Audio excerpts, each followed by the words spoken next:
Hello. Hi.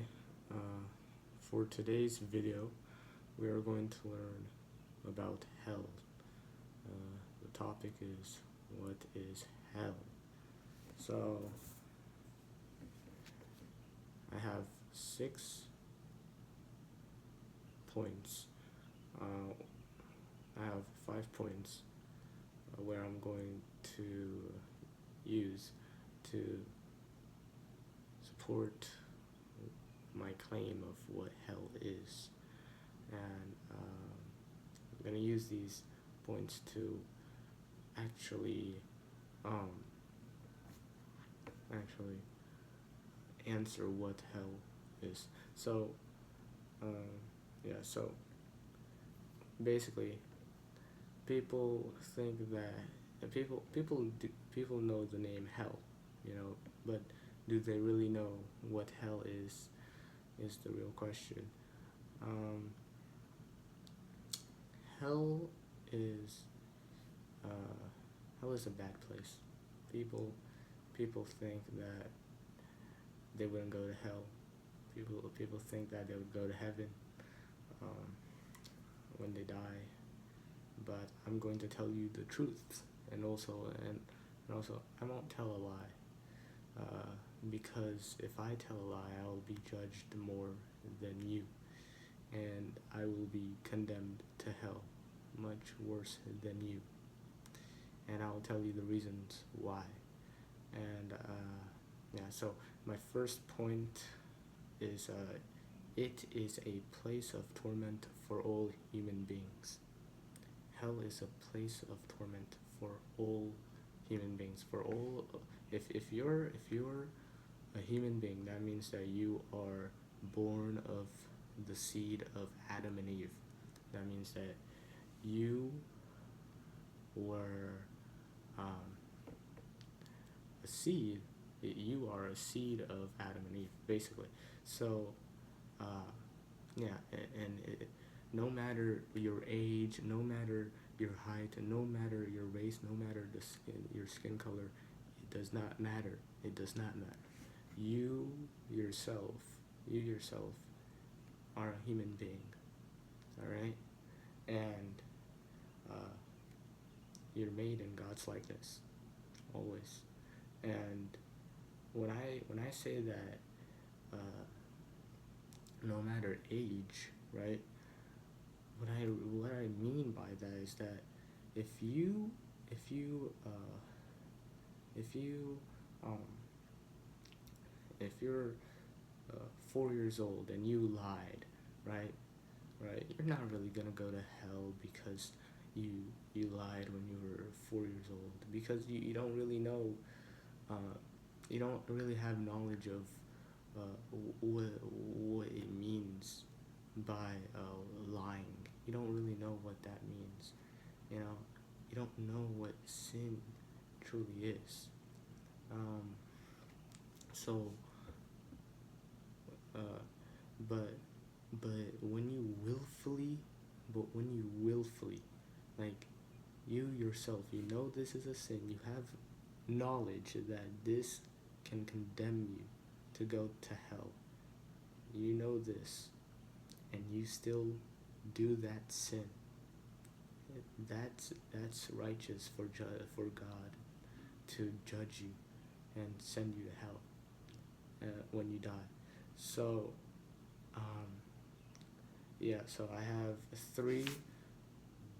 two verses to support what I'm saying. So, last video, uh, I spent a lot of time flipping over pages, and this time I have the verse here straight out, so I'm going to um, read it out right now. So it's Romans chapter 14, verse 10 to 12, and it states, "But why dost thou judge thy brother, or why dost thou set at naught thy brother? For we shall all stand before the judgment seat of Christ. For it is written, As I live, saith the Lord, every knee shall bow to me, and every tongue shall confess to God. So then every one of us shall give account of himself to God. Um, so every person is going to stand before God. You are going to stand before God once you die. When you die, when the last day of judgment comes, when the last day, meaning as like the whole world, is gonna end, and like this earth that you see now, is gonna end and it's gonna be destroyed, and it's very soon, very soon. I just don't want to spoil it, but I'm going to release more videos, and I'm going to talk about this, and but I'm going to say this: it's very soon, very soon. Everything is coming to fruition. Everything, everything. The book does not lie. You know, it's going to happen, and that's why you got to repent, turn away from your sin. Don't willfully sin. If you do sin, you have an advocate with the Father, Jesus Christ, as always. So if you accidentally, if that's an accident, if you sin accidentally, but so if you know that you're following Jesus, if you know that you're following what he says, you're okay. And this right here, back to what I was saying, right? You're going to stand before God. Everyone's going to stand before God, and he's going to look at you, and he's going to pierce you through his eyes. He's going to look at within your heart. He's going to pierce your heart, and you're going to just stand before God. And everything that you said on this earth pertaining to God, anything that was mean, bad, or evil, or if you were cursing God, you're gonna stand before him, and that should fear, that you should be scared, and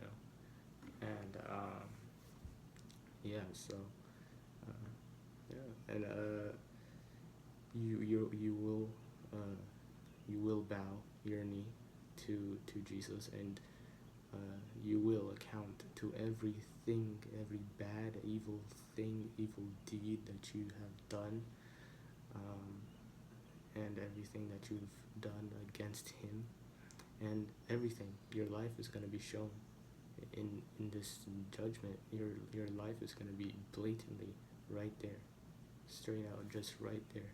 And God's going to see, and God's going to see every little thing that you've done on this earth. And he's gonna say, do you remember this? Do you remember that? And he's gonna show you a life review and everything that you've done, and you should be scared. And he is coming soon. He's coming very soon. Hebrews chapter 10, verse 26 to 27 is another verse.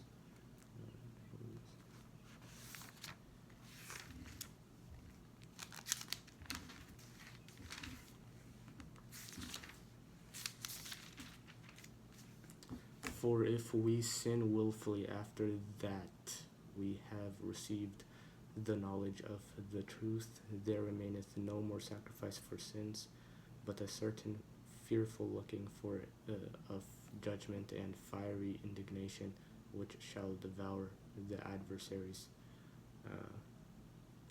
So basically backs up what I was saying. If you willfully sin after knowing the knowledge of the truth, after knowing that what you've done was wrong, you have no more sacrifice for sins.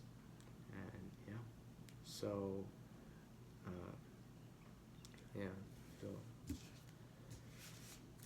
repent means to do a complete 180. Turn your back from sin. Luke chapter 16, verse 1931. So it's a place for people who have already been righteously judged. by God. So this happens. So actually, when you die, you're going to, if God, if you're not going to heaven, eventually there's only two places that you're gonna go. All right, there's only one place that you're gonna go. This is before Judgment Day. There's only two places that you're gonna go before Judgment Day, and there's only two places that you're gonna go after Judgment Day. So, if you've been a naughty person, if you've been bad, you're going to, if you haven't received Jesus, if you haven't repented, turned away, all that good stuff, you are going to Hades, and you're going to be tormented there. And there's not going to be any, there's not going to be any of God's presence there. God's presence won't be there, and there will be demons and all that. But I don't want to spoil it yet, because I'm going to get on that later on. So there is a lot of bad things in the Hades, and I'm going to back up my claim with this with two verses. One of them is Luke chapter 16, verse 19 through 31. So this is a parable that Jesus was stating out to the Jews, and this is how it went. So he said, "There was a certain rich man, which was clothed in purple and fine linen, and fared sumptuously every day. And there was a certain beggar named Lazarus, which was laid at his gate, full of sores, and desiring to be fed with the crumbs which fell from the rich man's table. Moreover, the dogs came and licked his sores." So there was this rich man that's living a great life, has everything, right? And there's this certain beggar, this homeless person called Lazarus, who is eating off of the crumbs that fell off of the rich man's table and all of this, and he's at his gate, he's at the rich man's gate, and the rich man would just not even look at him. And so it goes on and says, "And it came to pass that the beggar died, and was carried by the angels into Abraham's bosom. The rich man also died and was buried. And in hell he lift up his eyes, being in torments, and seeth Abraham afar off, and Lazarus in his bosom. And he cried and said, Father Abraham, have mercy on me, and send Lazarus, that he may dip the tip of his finger in water, and cool my tongue, for I am tormented in this flame. But Abraham said, Son, remember that thou in thy lifetime receivedst thy good things, and likewise Lazarus evil things. But now he is comforted, and thou art tormented. And beside all this, between us and you, there is a great gulf fixed, so that they which would pass from hence to you cannot, neither can they pass to us that would come from thence. Then he said, I pray thee, therefore, Father, that thou wouldest send him to my father's house. For I have 5 brethren, that he may testify unto them, lest they also come into this place of torment. Abraham saith unto him, They have Moses and the prophets, let them hear them. And he said, Nay, Father Abraham, but if one went unto them from the dead, they will repent. And he said unto him, If they hear not Moses and the prophets, neither will they be persuaded, though one rose from the dead. Okay, so that's the end of it. And this is what I mean. So like this rich man gets carried to Hades, all right, and this beggar, this homeless person, that's always near the rich man's house gates, the gate of the rich man's house, all right, that's eating the crumbs of the the you know the food that fell off of the rich man's table, and you know and the dogs would come and lick there also near him, and like he would just, he had a terrible life, and but the rich man had everything. He had a house, he had a gate, you know um uh, but imagine, this guy, this rich man, was carried to Hades, and wanted to have a drink, to have just like one uh, drop of water to just uh, spill on his tongue, and to just drop on his tongue, but he was tormented. But Lazarus, he had his evil things, he had a terrible life, and now he's comforted while the rich man is tormented.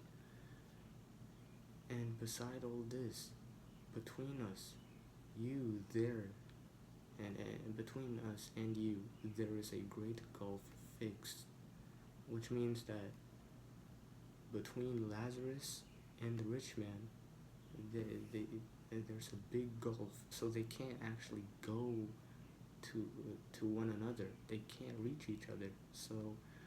Um,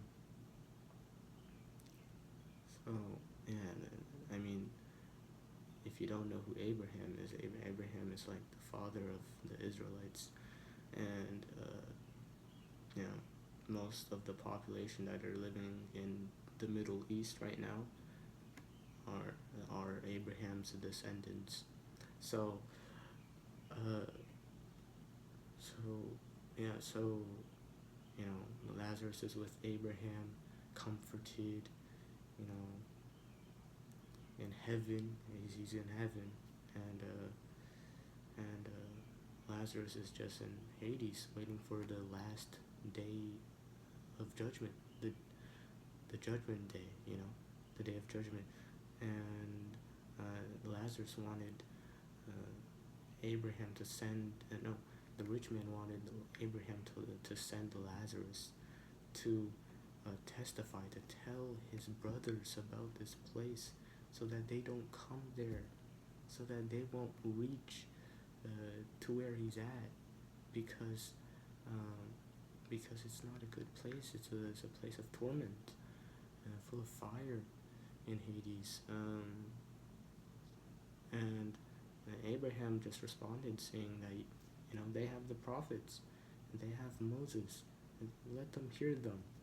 And he said, "No, Father Abraham, but if one went unto them, if one person went unto them from the dead, from Hades, from the dead, they will repent. They will stop doing these evil things, and repent, and turn away."